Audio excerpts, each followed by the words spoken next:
अब काशी और कोलकाता की दूरी होगी आधी। नरेंद्र मोदी सरकार के कार्यकाल में जुड़ेगी एक और बड़ी उपलब्धि। 4 राज्यों को जोड़ने वाले एक्सप्रेसवे से लोगों में खुशी की लहर दौड़ गई। करोड़ों की सौगात लेकर पीएम मोदी पहुंच रहे हैं काशी।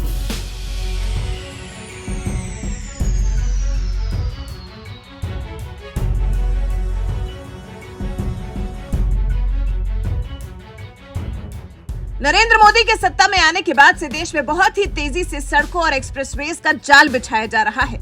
बहुत तेजी से देश में इंफ्रास्ट्रक्चर को मजबूत करने के लिए काम किया जा रहा है।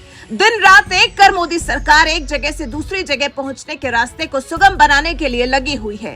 भरसक प्रयास कर रही है कि देश की जितनी जनसंख्या है वो सड़क के माध्यम से भी दूर के रास्ते तय कर सके, सिर्फ विमान या रेल पर ही निर्भर न रहे। तभी तो नरेंद्र मोदी सरकार के राज में अब तक कई एक्सप्रेसवेज का शिलान्यास और उद्घाटन भी हो चुका है और अब तो काशी और बंगाल की दूरी भी कम करने की मोदी सरकार ने ठान ली है। प्रधानमंत्री नरेंद्र मोदी 22 फरवरी को 2 दिवसीय दौरे पर वाराणसी पहुंच रहे हैं, जहां वो वाराणसी को करोड़ों की सौगात तो देंगे ही, साथ ही 23 फरवरी को वाराणसी कोलकाता ग्रीनफील्ड एक्सप्रेसवे का शिलान्यास भी करेंगे। वाराणसी कोलकाता एक्सप्रेसवे तैयार होने के बाद दोनों शहरों के बीच की दूरी आधी रह जाएगी। जैसे अभी वाराणसी और कोलकाता के बीच की दूरी 14 घंटे की है, लेकिन एक्सप्रेसवे बनने के बाद ये सिर्फ 7 घंटे की रह जाएगी। 611 किलोमीटर के इस 6 लेन एक्सप्रेस कंट्रोल ग्रीनफील्ड एक्सप्रेसवे का ज्यादातर हिस्सा पश्चिम बंगाल में बनेगा। ये एक्सप्रेसवे 4 राज्यों को आपस में जोड़ेगा। इस एक्सप्रेसवे के तैयार हो जाने से सिर्फ वाराणसी और कोलकाता के लोगों को ही नहीं, बल्कि बिहार और झारखंड के लोगों को भी काफी आसानी हो जाएगी। मोदी सरकार का ये प्रोजेक्ट बरहुली गांव में वाराणसी रिंग रोड से शुरू होगा। बरहुली गांव उत्तर प्रदेश के चंदौली जिले के पास है। वहीं राज्य की सीमा पार करने के बाद ये बिहार में प्रवेश करेगा। बिहार के कैमूर, रोहतास, औरंगाबाद और गया जिलों से गुजरने के बाद झारखंड में प्रवेश कर जाएगा। झारखंड के चारा, हजारीबाग, रामगढ़, पीटरबार और बोकारो से गुजरेगा और फिर पश्चिम बंगाल में करेगा एंटर, जहां पुरुलिया, बांकुरा और आरामबाग से होकर गुजरेगा। वाराणसी कोलकाता एक्सप्रेसवे उलुबेरिया में नेशनल हाईवे 19 पर समाप्त होगा।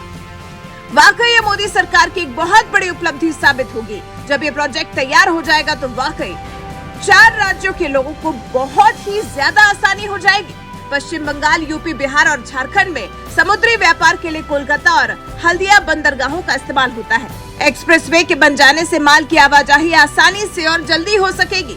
इस एक्सप्रेसवे की मदद से इन 4 राज्यों में व्यापार को बढ़ाने में बहुत मदद मिलेगी। बताया गया है कि इस एक्सप्रेसवे का निर्माण 7 पैकेज में किया जाएगा, जिसमें से 5 पैकेज में बिहार के कई हिस्सों को जोड़ा जाएगा। इस नए एक्सप्रेसवे की अनुमानित लागत 28,500 करोड़ बताई गई है।